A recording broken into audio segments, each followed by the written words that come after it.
do you, in this fixed ops mastermind, do you coach fixed ops management and leaders on how to deal with the other departments, like the retail department? So part of what we're doing there is simple communication, right? Which is going to help you, no matter who you're communicating with. If that's a general manager, a used car manager, or someone outside. All right, welcome back to the Everyone Hates Car Salesman podcast, where we break down the strategies and mindsets and real world tactics that you need to be an automotive expert, whether it's in automotive retail sales, if you are into social media in the automotive space, if you are into fixed ops, we cover it all. My job is to try to bring you amazing guests and people that can share their knowledge and experience and bring you people that are not only going to take you to the next level in your career, but maybe just help you learn something every so often. It's not a bad thing to learn, in my opinion. So before we do that, I'd like to thank Credit Saint, our sponsor.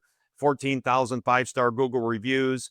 Credit Saint can get you on the road to financial freedom, and put you in a position to have a better overall financial life, I guess is what you'd say. So thank you, Credit Saint. So I want to take a quick second and introduce somebody that I have just come across, guys. And I like this guy. I'm going to put it out there. I am absolutely not honed in so much on automotive retail that I'm not open to learning about other ends of it, like fixed ops. And I've been a general manager and a car dealer and all that stuff. But to be honest with you, I know how to hire a good fixed ops guy. That's what I know about fixed ops. So my guest today is what I absolutely would consider an expert in the fixed ops field. His name is Dave Foy. Dave, how are you? Couldn't be better. Happy to be here, Sean. You look amazing. You look at what a background. I love the background. I was telling him how jealous I am about the background. My background's going to look like that in like a week. You know what I'm saying? So Dave, I mean, I know that you are into just a bundle of things, and I love every single one of them. The biggest thing being the fixed ops mastermind, um, plethora of tools that you have available for fixed ops people in the automotive space. Can you just start talking about that a little bit and give me some background? Yeah, absolutely. I'll give you the Cliff Notes version of how I wound up here.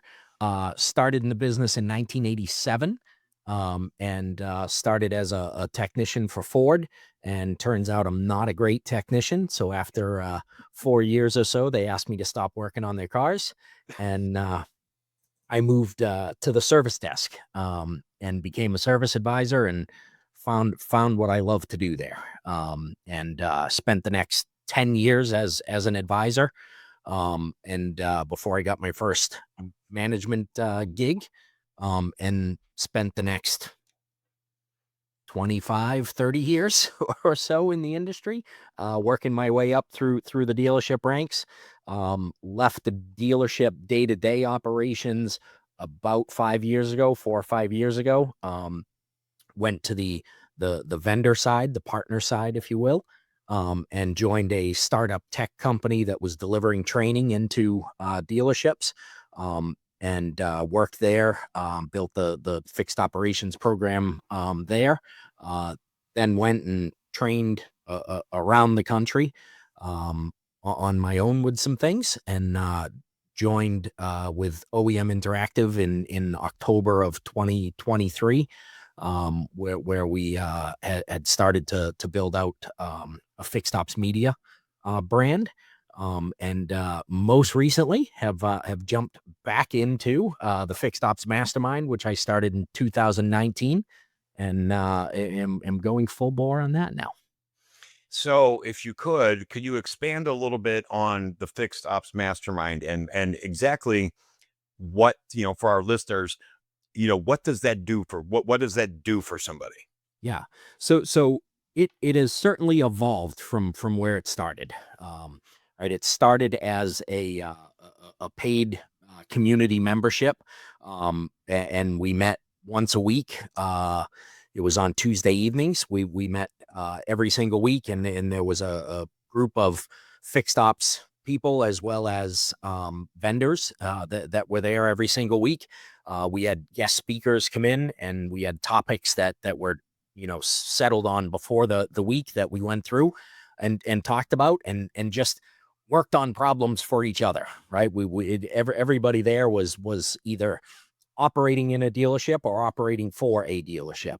That continued for that way for 4+ years. Last year, we turned it over to the weekly show that we've been doing, bringing that same knowledge and help to the industry, but by doing it with interviews with guests and things. We are bringing that back, the original group setup. Okay. That will be coming back. There'll be an announcement coming out about that very soon. The group is going to be there for its original purpose, which was to help people in fixed ops, learn a little bit more, understand a little more of the industry. If you're having a problem, there's people there that can help you solve it, as well as bringing to the group vendor solutions that are there to help your dealership, help your teams, that are actually proven and used by people that you can talk to. I mean, so it feels like a community of like-minded people that are all in the fixed op space, directly, indirectly, on the vendor side, on the employee side, Mhm. on ownership side, whatever. But it sounds to me like a knowledge base where somebody can go and correct me if I'm wrong, but really enhance their chance of success in their career by networking with all these people. And obviously, is there, so I would want to ask you, is there, what kind of, are there in that group, is there somewhere for technicians, or is it just me? I mean, give me just an idea if a guy's a technician listening to this, because believe it or not, some technicians actually find me interesting. I'm not sure why. I pay them really well to fix things because I don't know how to do it. But, so if you're like a technician, is Fixed Op Mastermind something? Yeah, absolutely, and it's interesting you asked that question because when I originally started building this, before I launched the first the first meeting, the original concept was to give a place for service advisors and technicians to come and to learn what they needed to be able to grow in the dealership. Right, Yeah. a service advisor gets promoted up to service manager and has no idea how to run a dealership. They just happen to be the best service advisor. Right, so I originally built this for them to be able Okay. to find those things out. What turns out, mostly who showed up was leadership in the dealership, and Yeah. so we make that work in reverse, right? So now we can help leadership understand what they need to do to mentor and bring up their technicians and advisors to positions where they will be able to move up in the dealership. Um, That's amazing. we have had technicians, we have had plenty of service advisors that come and join the group, and everybody that gets in that group is really open, willing to share and willing to help, willing to mentor people Yeah. along to help them succeed. Right? No, nobody is joining that group who doesn't want this industry to be better. Yeah, that's awesome. So want to get a little bit into talk about you a little bit. And like I said at the beginning of the show, and I meant that, I felt a certain synergy with you the first time that we talked, which is rare with a retail guy and a fixed ops guy. Normally we're like hovering over our rows together, trying to figure out how we can chop each other up. You know what I mean? Yeah, So I think it's an interesting dynamic to meet a real fixed ops guy outside of a dealership. sure. You know what I'm saying? Where we can just be ourselves and just enjoy the automotive space together. But you get We, us we in a can deal, we can still talk about what that used car needs after the show right? if you're Right, in. Let's 100%, 100%. But here's the problem: I'm the guy. I'm the used car guy that says, you know what? Do me a favor, bring it around. Let me drive. You know what I mean? Yeah, I'm that guy. You know what I mean? Yeah. And Yeah. and I'm happy to say absolutely. I just got to pay the technician another half hour to put it back together so you can drive it. That's fine. And then I go, it's just fine. It's fine. Just fine. Yeah, I mean, we all. I mean, that's how it works, though, isn't it? Yeah, And absolutely. and I bring that up to highlight that because sometimes the disparity in communication between two departments that are so important and vital to a facility, the fixed ops department and the retail. I mean, those are the two. I mean, those are the income generators, right? Obviously, fixed ops, if you're good, your absorption is 80, 90, maybe it's 100%, and you pay all the bills, and selling a car is gravy. Most fixed ops department aren't quite that healthy. Well, you know what I'm saying? So, Yep. but the dynamic between the departments, could you share a little bit? Do you, in this fixed ops mastermind, do you coach fixed ops management and leaders on how to deal with the other departments, like the retail department? So part of what we're doing there is simple communication, right? Which is going to help you, no matter who you're communicating with. If that's a general manager, a used car manager, or someone outside Yeah. of the dealership altogether, right? In your life, understanding how to communicate with people is going to help you. And we need to be able to understand the people that we're speaking with. We need to understand how they communicate, right? How they need to receive information, right? Because the communication only takes place if you've understood what I've said, right? I can talk all day. If you're not understanding, I'm not communicating with you. I'm Yeah. just talking, Yeah. right? So, um, Yeah. yes, the show went on for 4+ years in those groups. We talked about a lot of subjects and covered a lot of ground. Yeah. We had guests that ranged from other fixed ops directors Yeah. to a mental performance coach for the New York Yankees. Or Right on. we had, All right. yeah, Yeah. we had a lot of different people that were That's there great. pouring their knowledge into this group. Yeah, so it's really a very well-rounded solution then. I mean, you're talking about communication training, you're talking about obviously, the technical side of what you guys do and whatnot. So I want to go back to you a little bit because, although I knew who you were, I think if I'm not mistaken, you guys can look them up. I think 20,000 followers on LinkedIn. Is that right? Pretty close. 19.7, I think. 20. 20. Round up. We always round up. No, so that's amazing. I mean, that's a real following on that platform, right? I mean, that's great. Yeah, it's I mean, for someone like you on TikTok, it's nothing, but Yeah. yeah, Right, on right, on right. on LinkedIn, it's a big audience. So Yeah, that's amazing, and I think that goes. I mean, to get that many followers on any platform, I mean, but definitely LinkedIn it's unique in its own space. You really have to be a respected expert or respected professional in that space in order to gain that kind of following. So, I mean, kudos to you. If anybody's out there, I mean, look them up on LinkedIn, Dave Foy, Foy, and you will get just a plethora of information just from banging around on your LinkedIn because I did it and I got a little bit lost in there, a little bit of a rabbit hole. So what would you say is give me an idea of what's a common misconception that you would say people have about people in your field in general, in the fixed ops field and yeah, I mean, I think the easy one to go to is that we just want to sell everybody everything, yeah, right? Every car that comes in, you wanna take it for every dollar that it's worth. yeah, And that is never how I grew teams. You can smash somebody over the head once for a $1,500, $2,000 bill, and they're never coming back, right? Or you can do the right thing, sell them the stuff that they actually need today, let them know about stuff that's coming up or that will be done in the future, or if it's cosmetic stuff, that yeah, that never has to be done, but you let them know about it, yeah, right? And now that customer returns to you over and over and over again.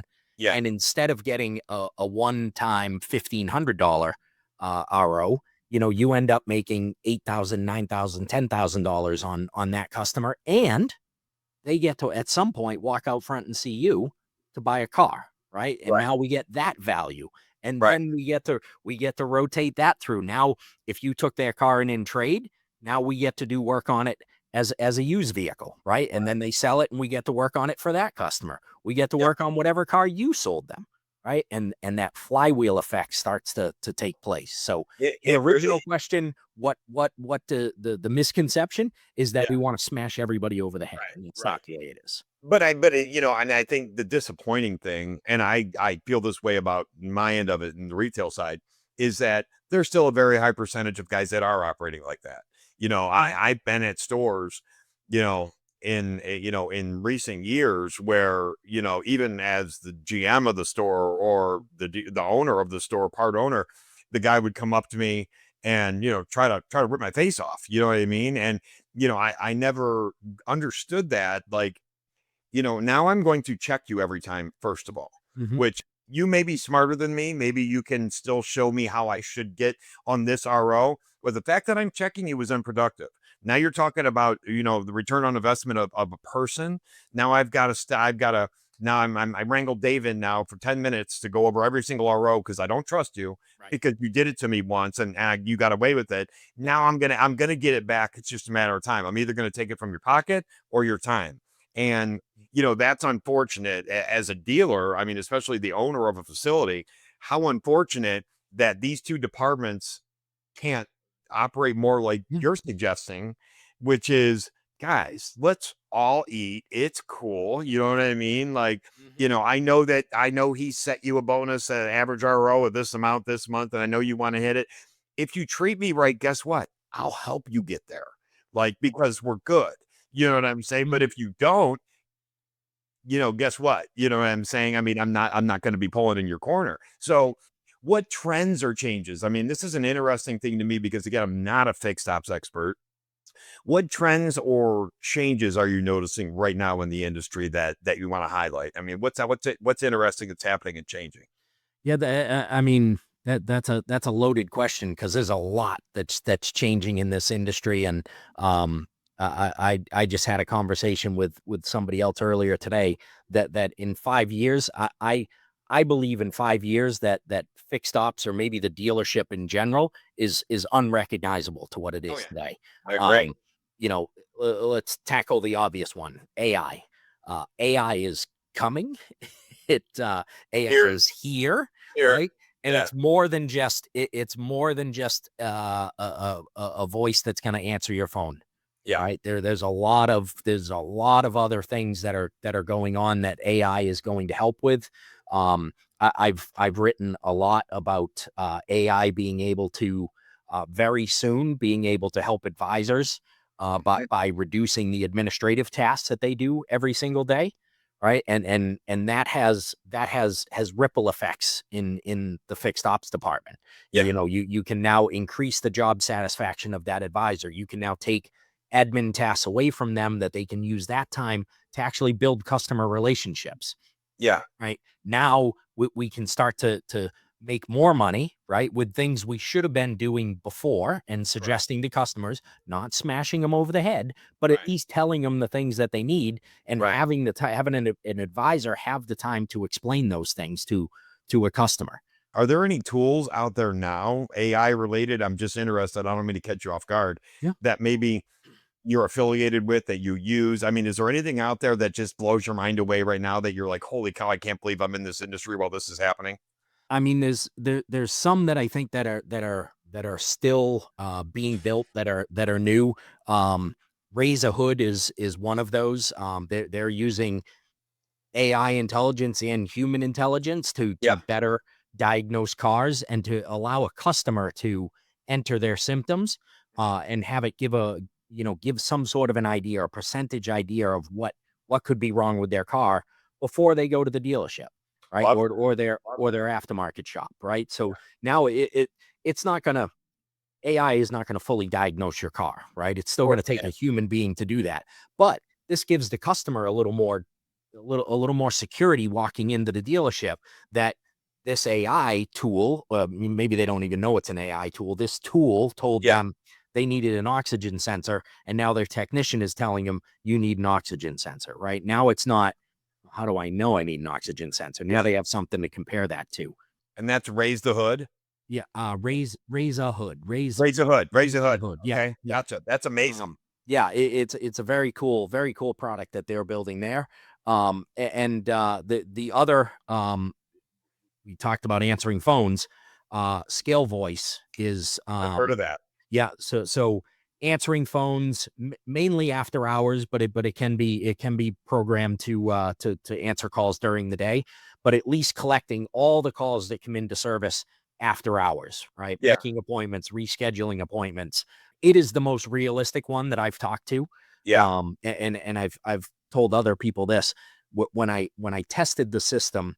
Um, I do this, and I do this with people in real life, just as a joke. When Yeah. anybody says, "Is there anything else I can do for you?" I Yeah. always say, "I could use some lunch," right? So At the Probably get a lot of free lunches that way. I'd have had people actually Venmo me $20 to go buy myself I was gonna say, I'd just DoorDash you something right then and there there. for me. Yeah. Um, so I went through and like you can go on to their website and you can call the number to make an appointment, right? Yeah. So I went through the process of making the appointment.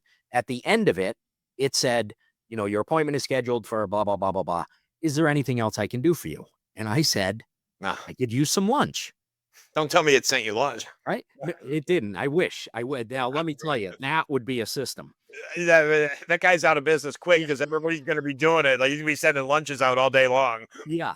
But what it did do that actually took me a little off guard was it came back and it chuckled and the voice chuckled and said, "I'm sorry, lunch is not on the menu here today, but Oh, is there anything else?" that's great. And the fact that it could handle what I'll call an objection, right? That could have been a customer objection that they tossed out, Yep. but something that I doubt anybody programmed that system to go, hey, if somebody asks you for lunch, laugh and say we don't have that on the menu, right? Yeah. It didn't do Yeah. that. It came up with that, and that Yeah. tells me how great the system actually operates and can adapt. That is so cool. And I'll tell you what, more and more I see these tools come out, it just blows me away. So I appreciate you sharing those two. I'm going to look those two up because that's highly interesting stuff. I'm very familiar with all the stuff in the front end of a store that's out there right now. Yeah. But to know, I think AI will actually affect in a more positive way the back end of the house more than the front end. Yes. Truthfully, I think it can because, like you said, there's so many data points and admin type things that guys have to go through back there just to get a car fixed. And it's a shame because those guys aren't programmed in their DNA to be admin guys by nature. So it's a struggle for them, you know? Right. And Uh, then you look at other things, like look at the parts department, right? If you plug AI into a parts department and let yeah, it ingest just at a dealership, let it ingest the history of what it is sold for parts, yeah, and that AI is going to see things that a human would never see, right? yeah, So it's going to pick up that, hey, every June we sell this many more of X part. yeah, And it's happened for the last 5 years in a row. So come June, it'll update your stock so that you have that so you don't have that problem or whatever it is, but it'll yeah. pick up those kind of patterns that we as humans are never going to see. Yeah, that's amazing. So, what would you say? So, I've heard a little bit about common misconceptions about about the Dave Foys of the world. You know what I mean? And they are misconceptions because most of you guys are really just nice guys trying to feed your family like the rest of us. But what would you say has been your biggest challenge up to this point, career wise? I mean, business wise. Yeah, career wise for me, the biggest challenge was really learning how to be a leader. Because I got that first manager's job for that same reason, because I was a great advisor. So if Yeah. you're a great advisor, you're going to be a great manager. Oh yeah, sure. Yeah. Totally different, right? As an advisor, I am a single player. I'm a Yep. one person team, and that's all I need to worry about is me Yeah. and managing me. And now I become the manager, and now I have to manage everybody. Yeah. And that takes skills that need to be learned. Yeah. And this it's not I don't want to generalize and say that it's just this industry. It's every industry out there For sure. has an For issue. I listened to a podcast the other day and they were talking to a guy who was a VP at Amazon, and he was like they don't teach you how to be a manager at this company, right? This is Amazon that we're Right. talking about, Right. right? So Right. it's everywhere. Uh, Yeah. that was my biggest challenge, and I think it's the biggest challenge for everybody in this industry that moves up. Everybody that has some upward mobility Yeah. runs into the issue of they don't have the knowledge that it takes to do the job they've been put into.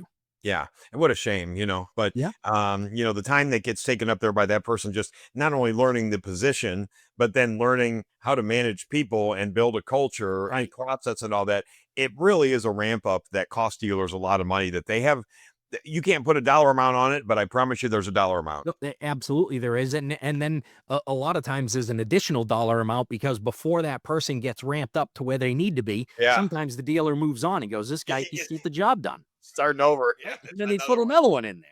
it's crazy. It's always just dumbfounded me, blown my mind in an industry as vast as the automotive industry, how bad we are at training. I mean, we are really bad. And I mean, Yes. maybe it's every business, maybe, but I'm telling you, I think ours is in the lower third of I mean, I just feel like front and back of the house. Just what a shame. So, Yeah. but anyways, so that's your biggest challenge, and obviously you've conquered that. Look at you, Fixed Ops Mastermind. You got 20,000 people following you. I would say that you have probably managed to become a pretty effective leader. Um, what's a pivotal moment that you can share real quick? That yeah, pivotal moment that shaped your career or your projection right now. Yeah, I'll give you 2. The first was the first time that I got to be a manager. Um, had no clue what I was doing and failed miserably. And it was the best thing that could have happened to me Yeah, for my leadership journey. yeah, Because it made me realize, of course, when you first fail, right? It's everybody else. It's yeah. this, it's Oh yeah. that, it's that, Oh right? At some point, hopefully, you come back and you go, "Hey, you know what? You know who was involved in all of those 12 things? yeah, You." yeah. Common denominator. So it made me realize I didn't, although I was an incredibly high producing service advisor, I didn't have the skill set that I needed to lead a team. Yeah. And so I went back to being an advisor, but Oh I went back to being an advisor with the eyes of somebody who wanted to be a leader. yeah, And so I started to follow around the leaders in the store. yeah.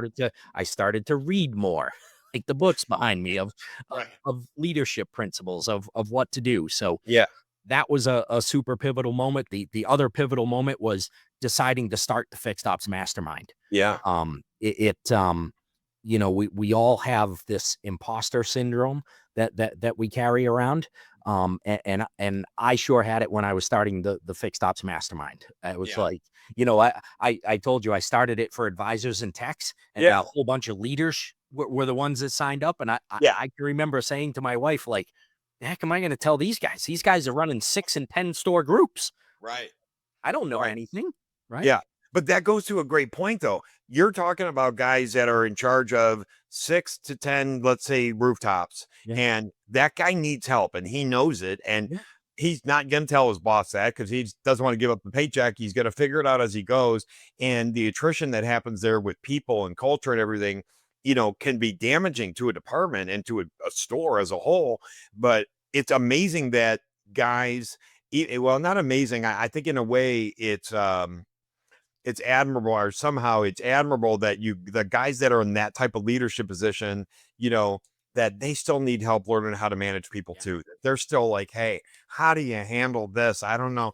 We look at them like, oh my God, you must be so smart. You must be all knowing. You're the right. Yoda of Yeah, fixed ops. And the guy's sitting there talking to, and then somebody he just met going, hey, I need help. You know what I mean? yeah, I think it's eye opening. It really is. yeah. Um, I mean, look, everybody in the world. I'm a New England guy, right? So Tom Brady, and you can say whatever you want. You can't see it. You can't see it, but I got his picture right up there. There you go. He is the goat in football, and I don't care what anybody Nothing to else talk says. about. Um, 100%. but he had what? He had coaches, right? Yeah. He had personal trainers. And he's the best, right? And he didn't Yeah. go, "Well, yeah, I know enough. I'm good enough. This Right. is it. I don't need a coach. I don't need you. I don't need all that." Yeah. Right? But somehow we want to think that, like, well, if I say I need help, if I need a coach here, that means I'm not good enough and I shouldn't have this job. And Right. that's a viewpoint that's dangerous to your growth, number one, For sure. and dangerous to the overall health of that store. Yeah. 100%. I mean, the culture, I really hope that, guys like you and, the guys in the industry who have this like-minded thinking, they can make just a sliver of an impact overall because, I mean, it really does need to change. Yeah, And, there's just a lot about our industry that I think that, if I think to your point, it is going to look so different in 10 years when the Gen Zs of the world right now yeah, are running things yes, because they don't have that old school, like, I got to be this big shot. They don't have that. They don't have that. They are a little more humble than us. You know Yes. what I'm saying? And now what they don't have that we are blessed with is the ability to look somebody in the eye and make a relationship Yeah. because they grew up like this, Hmm. right? Right. So Yeah. they kind of lost that, hey, how you doing? Good to meet you. Sure. So it'll be interesting to see for sure. Um, so what advice, I guess, would you give somebody right now who says, man, you know what? I'm in fixed ops. I want to be like a fixed ops mastermind. I really want to be a go-to authority in my space. What advice do you give a guy like that or a gal? Yeah, I mean the first thing that I'm going to tell you is to learn everything that you possibly can, from the people around you. Yeah. Go to the dealer principal at your store if that's an accessible person and say, how do I get to fixed ops 20 group meeting? Yeah. Right? Yeah. It Right. the owner, I'll guarantee you the owner goes to him, right? Yeah. Oh yeah. But they want to be brought there, right? Yeah. The selfish thing for me is when I bring back the fixed ops mastermind group, join that, Yeah. right? It's Yeah. it's free. It's Yeah. free. That's awesome. come and That's come awesome. and join it. Come and hang out with the people that are there, Yeah. and ask questions. Don't just sit there with your camera off, right? Turn your camera on and ask questions about the people that are, or to the people that are there. Right? Yeah. Everybody's willing to give answers. Um, I wasn't always, but the last bunch of years I've been a big reader. Um, Read as much as you can. Yeah. Read everything you can.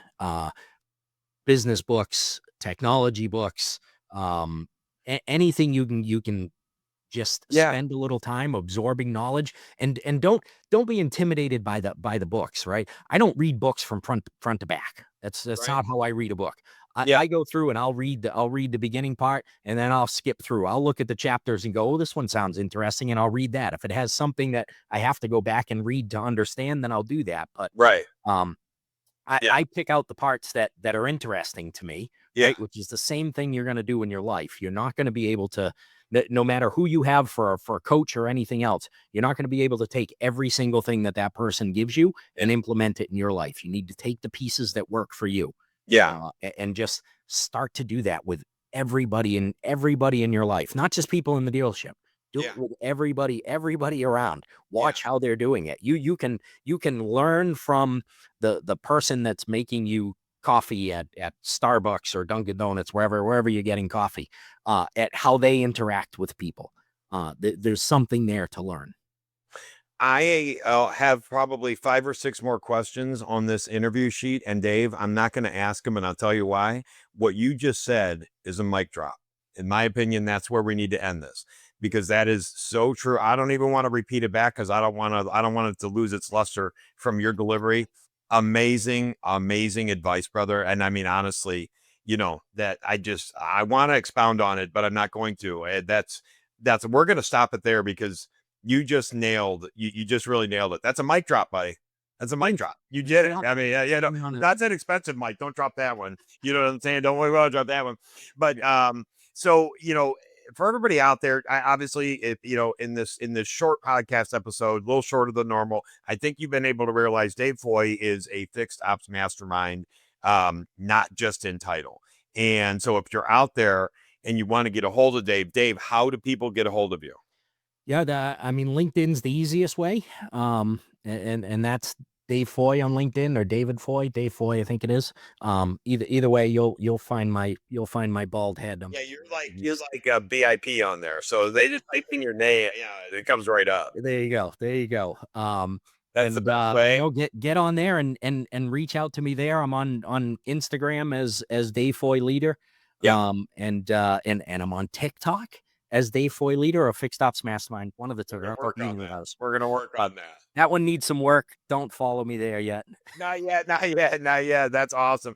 Well, good man. If anybody wants to get a hold of Dave, that's how you do it. You can always reach out to me too. I'll be happy to pass his information. I'm sure he wouldn't mind. Um, so if you like this podcast, guys, get the word out. I mean, these are the kind of guests that I have on here. I'm blessed to be able to have these type of connections with a gentleman that can deliver so much great information in such a compact, condensed format. and a wealth of knowledge and education. So if you like this podcast, like, share, follow, subscribe. Listen, I don't care if you write it on a post-it and you put it in the bathroom somewhere. Just tell people about the podcast. We're trying to get this out here. Amazing information. My name's Sean, GoForReal216 on socials. Follow me on TikTok. I'm not a big LinkedIn guy yet, but I'm being told by people that are important to me that I need to become one. So I'm posting and stuff now. I don't know. Yeah. No one sees it. No one sees it. I saw it. I I saw know it. you did. You did. So you're like my one comment. Thank you so much. I felt so popular. But anyway, so like, share, follow, subscribe. Again, thank you to Credit Saint for being here as our sponsor. Dave, it's been amazing talking to you, man. I could learn. I will continue to learn a lot from you. And I really appreciate your time being on here. I know how busy you are. Yeah, I appreciate you having me on and introducing me to your guest. I love what you're doing for the industry, and I look forward to many more interactions. 100%. All right. And I love that background. I'm going to mimic that background. There you go. All right. Thanks, buddy. Have a good one. You too. All right. Thanks, guys. See you next time.